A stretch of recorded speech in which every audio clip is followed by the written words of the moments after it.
Okay, here we are back again with more Dragon Age Origins, and if this episode, if my voice sounds a little different, it's because I have a new microphone. If you follow me on Twitter, you probably saw a picture of it.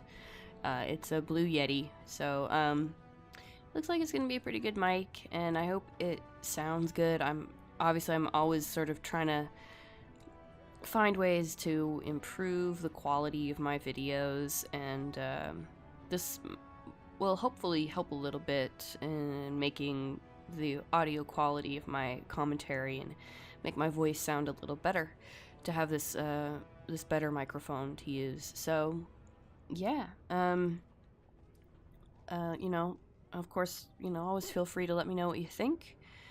I welcome comments, questions, suggestions of all kinds, so yeah.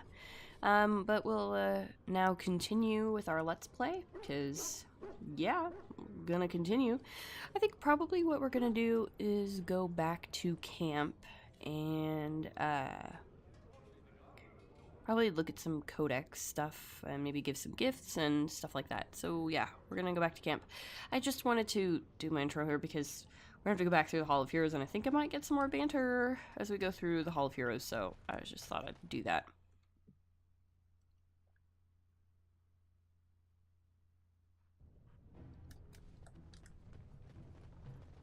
Don't you ever talk? You know, make polite conversation just to put people at ease? You mean that I should remark upon the weather before I cut off a man's head? Never mind. Yeah, no, I don't think that Sten is interested at Bread, all in putting please, people sir. at Just a ease, bit. Alistair. I don't really think that's something that he's interested in doing.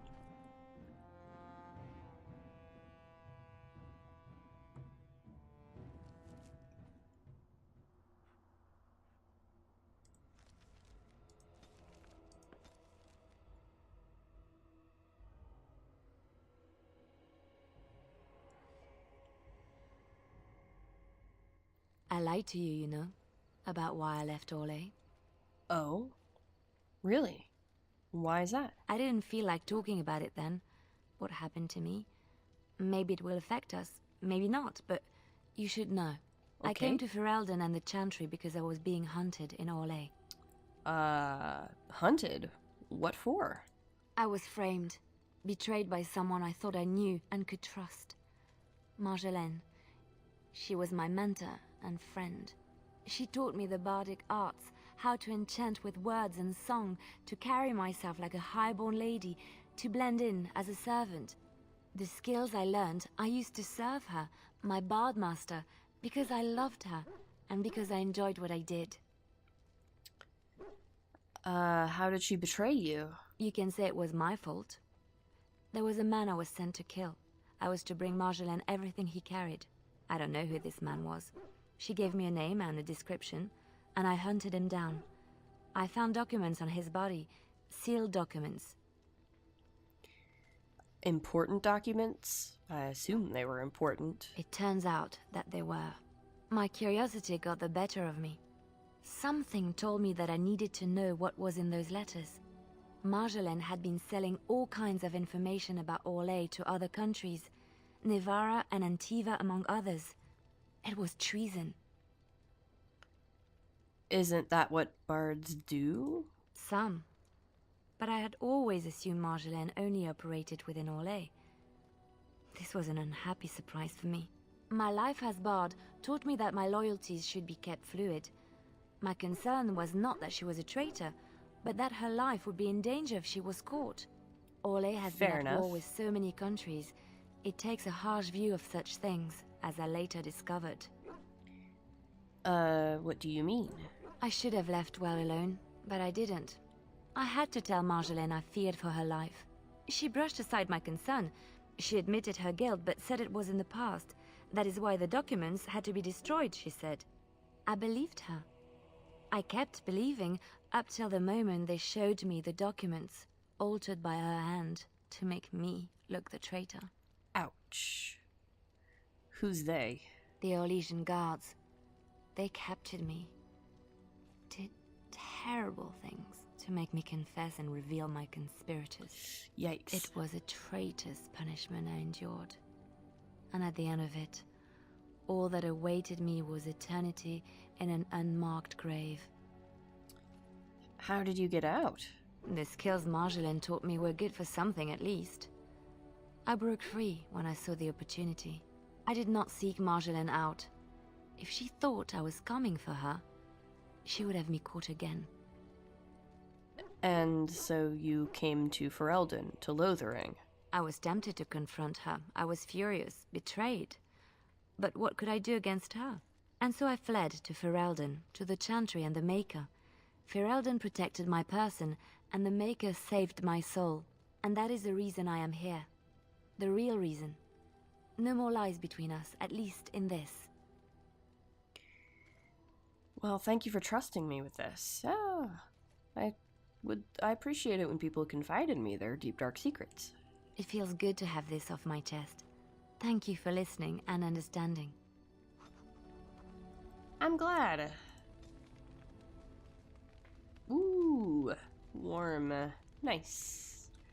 I always like that. Okay, so now we're back in camp, and we have a lot of gifts that we can give, probably.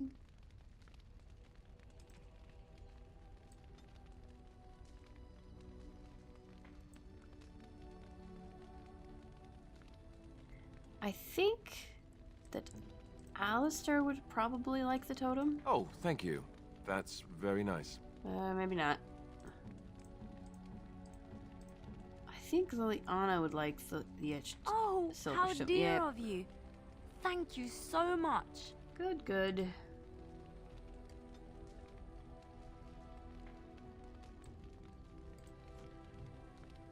Okay, cool. Yeah. We like that. Okay. Cool. So, let us look, because there's a lot of Codex entries. After our dwarven escapade, we have a lot of Codex entries.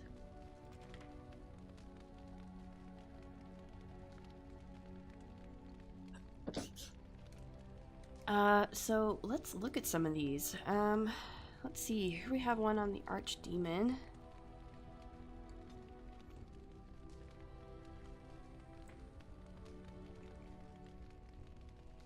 I think we already read some of this, but the last part I think is new.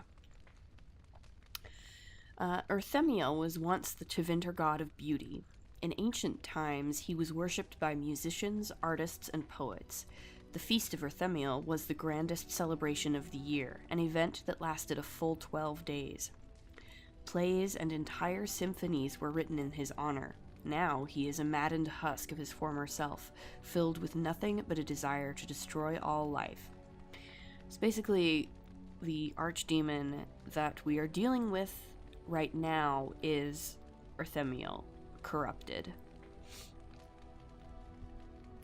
Urthemiel is the specific old god that we are dealing with in this blight. Oh good, here's a wonderful codex entry on brood mothers. Of course, the brood mother that we fought in the Deep Roads. It is well known that darkspawn carry off those captured in their raids to underground lairs. Most assume that the prisoners are eaten or somehow tainted and turned into darkspawn themselves, though this could never account for the sheer numbers of the horde. Forays made by Grey Wardens into the underground have uncovered the answer. When exposed to the darkspawn taint, men are driven mad and eventually die. Women, however, undergo great pain and gross mutations that cause most of them to perish. Those that survive, however, become the grotesque brood mothers. These giant, twisted behemoths birth many darkspawn at a time. A single brood mother can create thousands of darkspawn over the course of her lifetime. Each type of darkspawn is born from a different brood mother. Humans produce Hurlocks, dwarves produce Genlocks, elves give birth to Shrieks, and from Kunari are born the Ogres. So that's how we have the different breeds of darkspawn, I guess. Gross. Okay.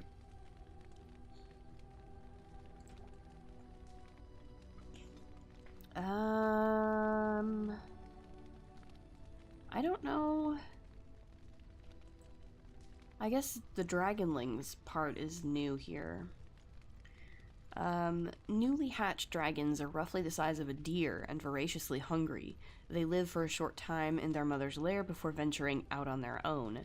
The slender wingless creatures are born in vast numbers, as only a few ever make it to adulthood. I think. Because we've done drakes and we've done dragons, we've killed the high dragon already, so I don't think that's it. Right. Shrieks. Scholars call these tall, lean darkspawn the Sharlock, though they are more popularly known as shrieks because of the ear-splitting cries they emit in battle. Many tales exist of soldiers being unnerved by the sounds of approaching shrieks, cloaked in darkness and never seen until the moment they strike.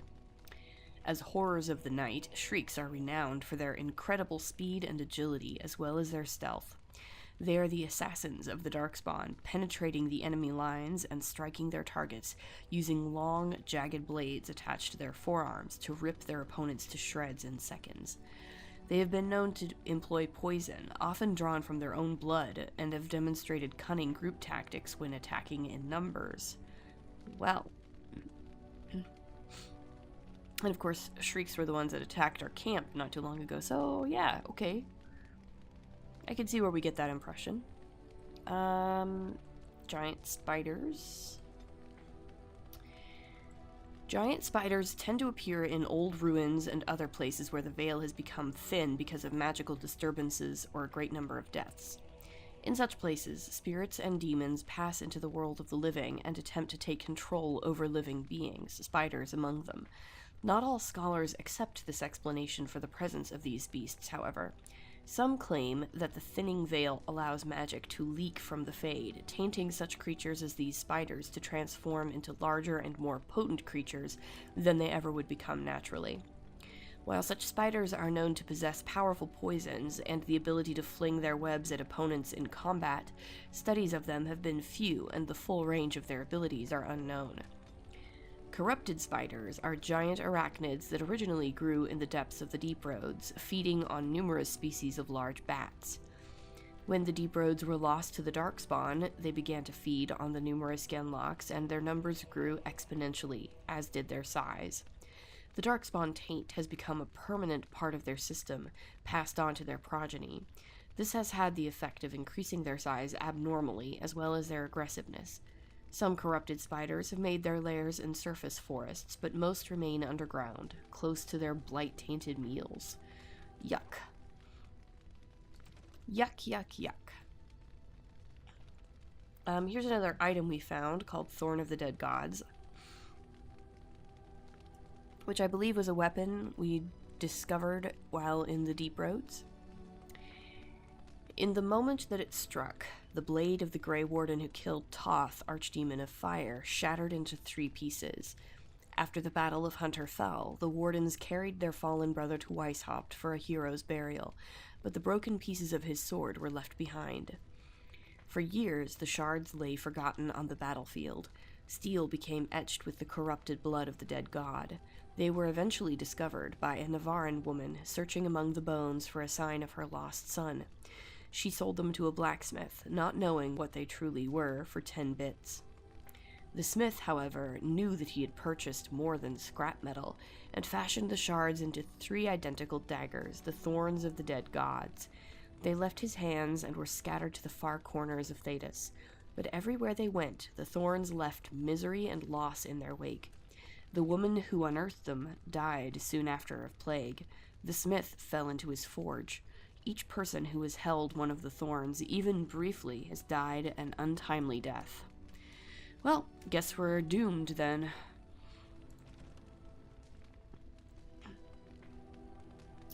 Oh yeah, we picked up a couple of Codex entries from the Dalish camp already. There's gonna be some more, but I did pick up a couple while we were there. So this is a poem about Andruil, goddess of the hunt, which is a Dalish a Dalish deity. Hear me, sons and daughters of the people. I am sister of the moon, mother of hares, lady of the hunt, Andruil. Remember my teachings. Remember the Vir Tanadal, the way of 3 trees that I have given you. Virasan, the way of the arrow. Be swift and silent. Strike true. Do not waver, and let not your prey suffer. That is my way. Vir Borasan, the way of the bow. As the sapling bends, so must you. In yielding, find resilience. In pliancy, find strength. That is my way. Vir Adalen, the way of the wood. Receive the gifts of the hunt with mindfulness. Respect the sacrifice of my children. Know that your passing shall nourish them in turn. That is my way.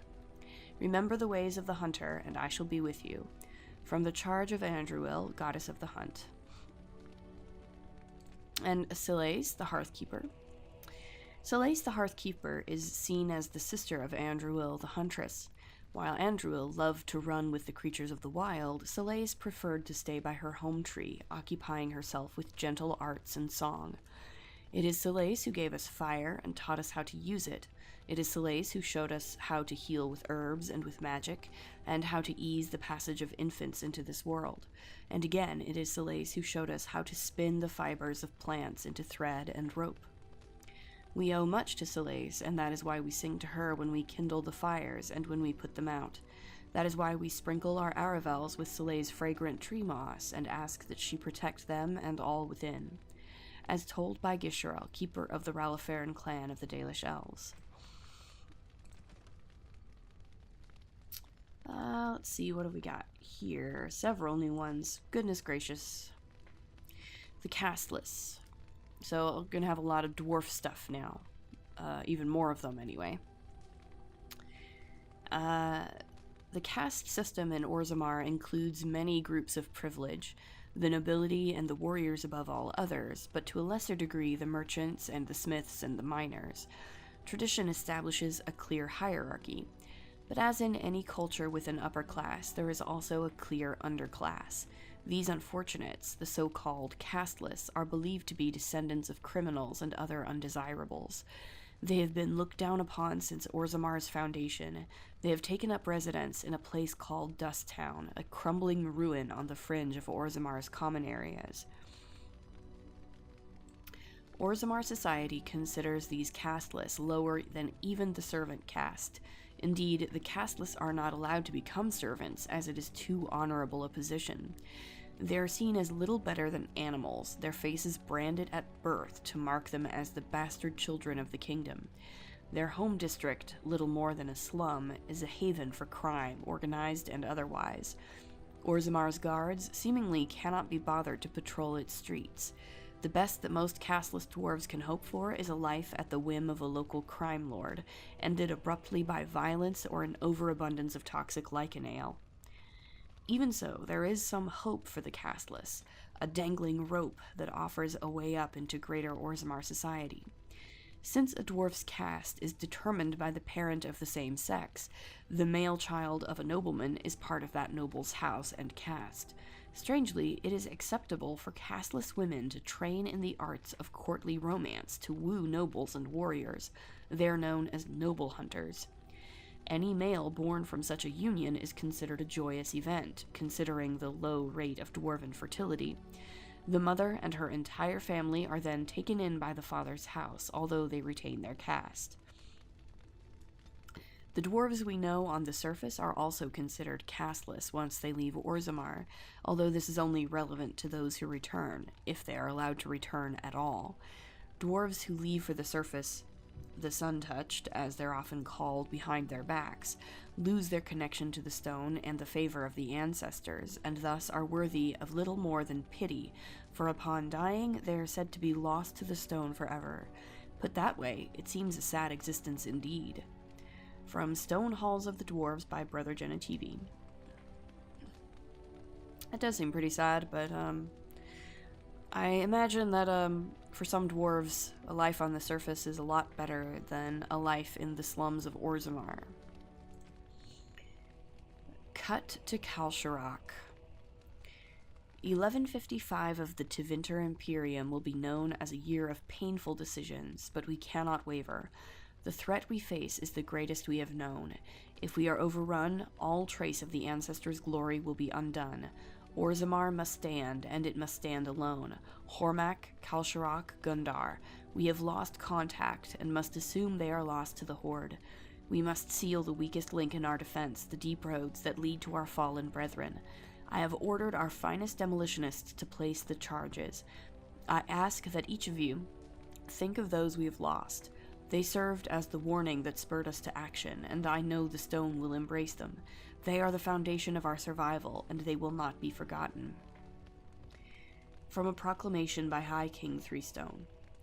200 years, Kalsharak lives, you stone-forsaken deep lords. There is no greater hatred than a brother at your throat. Graffiti, author unknown. So yeah, that's the thing with Kalsharak, is that it was originally the Dwarven capital before Orzammar, before the First Blight ruined their empire.